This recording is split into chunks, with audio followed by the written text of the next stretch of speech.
Halo guys, kembali lagi bersama aku. Di sini kita akan belajar tentang fisika, khususnya pada materi yang berjudul konsep jarak, kecepatan, percepatan, dan juga hukum Newton. Kalau kakak boleh tahu nih, kalian udah pernah mendengar 4 konsep fisika tersebut belum ya? Jika belum, yuk simak video ini. Oke, kita masuk di konsep yang pertama ya, yaitu jarak. Apa sih itu jarak? Jarak adalah ukuran seberapa jauh antara dua hal. Contoh sederhana dari jarak yaitu ada seorang anak bermain sepeda yang bernama CJ. CJ ingin bersepeda mulai dari rumahnya ke rumah tetangga yang sudah diketahui jaraknya, yaitu 500 meter. Jadi bisa dikatakan bahwa jarak yang ditempuh CJ bersepeda sejauh 500 meter. Ada beberapa siswa pernah bertanya seperti ini kepada gurunya. Ibu, apakah jarak itu bisa dijumlahkan? Jika iya, bagaimana caranya? Di sini kakak sudah menyiapkan satu contoh soal untuk membuktikan bahwa jarak bisa dijumlahkan. Mari simak video ini. Terdapat soal kalau kamu pergi ke rumah teman sejauh 300 meter, lalu ke rumah saudara 400 meter, berarti total jarak yang kamu tempuh adalah. Cara jawabnya adalah dengan menuliskan jarak yang sudah diketahui saat melintas pertama kali, yaitu sebesar 300 meter, lalu tambahkan dengan jarak saat melintas kedua, yaitu sebesar 400 meter. Setelah semua dituliskan, maka total jarak yang dilewati kamu adalah 300 ditambah 400 sama dengan 700 meter. Kita bisa menjumlahkan jarak kalau berpindah ke beberapa tempat. Untuk pertanyaan selanjutnya, apakah penjumlahan jarak bisa didapatkan di jalan yang terus lurus atau jalan yang berkelok-kelok bisa dijumlahkan? Dan ya, jawabannya jalan berkelok-kelok bisa dijumlahkan karena jarak adalah panjang lintasan yang kamu lewati. Jadi dari penjelasan yang sudah kakak paparkan tadi, dapat disimpulkan bahwa jarak adalah seberapa jauh kita bergerak dari suatu tempat ke tempat yang lain. Saat mengayuh sepeda, kita bisa mengukur jarak tempuh dari awal hingga tujuan akhir. Selanjutnya, kita akan belajar mengenai kecepatan. Siapa nih di sini yang belum tahu apa itu kecepatan? Yuk simak video ini. Kecepatan adalah seberapa cepat sesuatu bergerak. Contoh penerapannya yaitu sepeda yang melaju pelan mempunyai kecepatan kecil, sedangkan mobil yang melaju kencang mempunyai kecepatan besar. Kecepatan bisa dihitung dengan cara membagi jarak yang ditempuh dengan waktu yang diperlukan.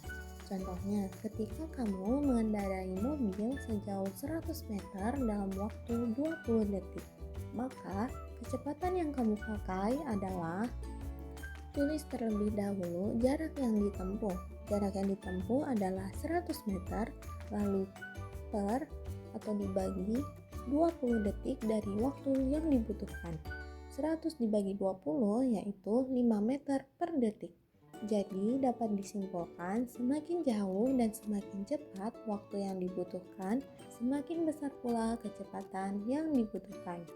Dengan mengetahui apa itu kecepatan, kita bisa menghitung berapa lama waktu yang dibutuhkan untuk sampai ke suatu tempat.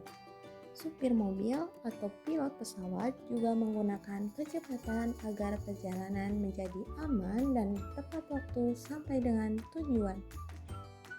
Selanjutnya yaitu percepatan. Siapa nih yang belum tahu apa sih itu percepatan? Percepatan adalah perubahan dari kecepatan, yang dimana ketika kamu mulai bergerak pelan lalu semakin cepat, itu namanya kamu mengalami percepatan.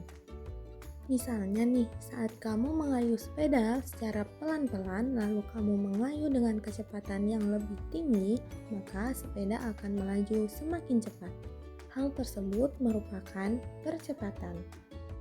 Contoh penerapannya adalah bayangkan ketika kamu sedang naik sepeda di depan rumah. Awalnya kamu diam, belum mengayuh. Saat kamu mulai mengayuh secara perlahan, sepeda kamu mulai bergerak. Ini adalah awal dari percepatan. Kamu mulai bergerak dari diam menjadi pelan.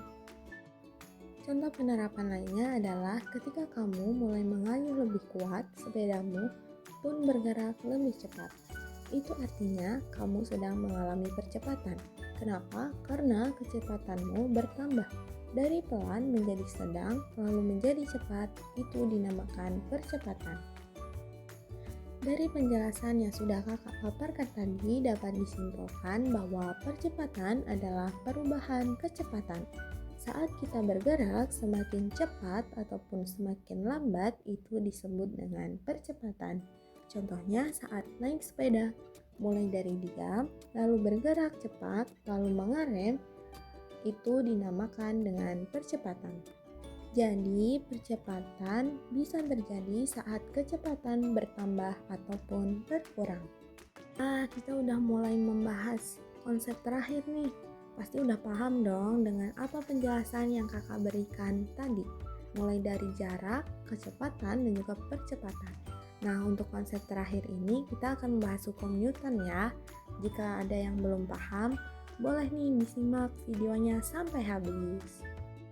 Nah, pasti kalian di sini bertanya-tanya nih, apa sih Kak hukum Newton itu? Nah, di sini Kakak akan jelasin ya. Hukum Newton adalah 3 aturan tentang bagaimana benda bergerak. Hukum Newton dibuat oleh seorang ilmuwan bernama Isaac Newton. Dengan hukum ini, kita bisa memahami kenapa benda bisa diam, bergerak, ataupun berubah arah. Selanjutnya yaitu kita akan membahas tentang 3 aturan hukum Newton. Yang pertama kita akan membahas hukum Newton 1 atau bisa disebut dengan hukum kelembaban. Hukum ini berkata benda diam akan tetap diam dan benda bergerak akan terus bergerak kecuali ada gaya yang mengubahnya. Contoh penerapan hukum Newton 1 adalah ketika bus diam di terminal. Bus itu kan tidak mungkin bergerak sendiri ya, tapi ketika ada sopir menyalakan mesin dan menginjak gas, barulah bus tersebut bergerak. Saat bus berjalan, ia akan terus melaju sampai dengan tujuan. Tapi ketika supir menginjak kakinya di rem, maka bus tersebut akan berhenti. Nah, dari itu, rem merupakan gaya yang menghentikannya. Selanjutnya yaitu hukum Newton kedua. Hukum Newton 2 menjelaskan bahwa semakin besar gaya, semakin besar juga percepatannya. Gaya, massa, dan percepatan saling berhubungan. Di sini terdapat rumusnya, yaitu gaya sama dengan massa dikali dengan percepatan. Contoh penerapannya ketika kamu mendorong mobil mainan. Kalau kamu mendorong lebih kuat, maka mobil itu akan melaju lebih cepat. Yang ketiga atau yang terakhir yaitu hukum Newton ketiga. Hukum Newton ketiga berkata setiap aksi mempunyai reaksi yang sama besar dan juga berlawanan arah. Contoh penerapan hukum Newton ketiga yaitu ketika bus tiba-tiba berhenti, tubuhmu terdorong ke depan. Itu terjadi karena tubuhmu ingin terus bergerak atau aksi, tetapi gaya dari rem menghentikan bus atau reaksi. Dari paparan materi yang telah kakak sampaikan tentang hukum Newton, dapat kita simpulkan bahwa hukum Newton pertama berkata benda akan tetap diam atau terus bergerak jika tidak ada gaya yang mengubahnya. Sedangkan hukum Newton kedua berkata gaya membuat benda bergerak lebih cepat atau lebih lambat. Semakin besar gaya, semakin besar pula gerakannya.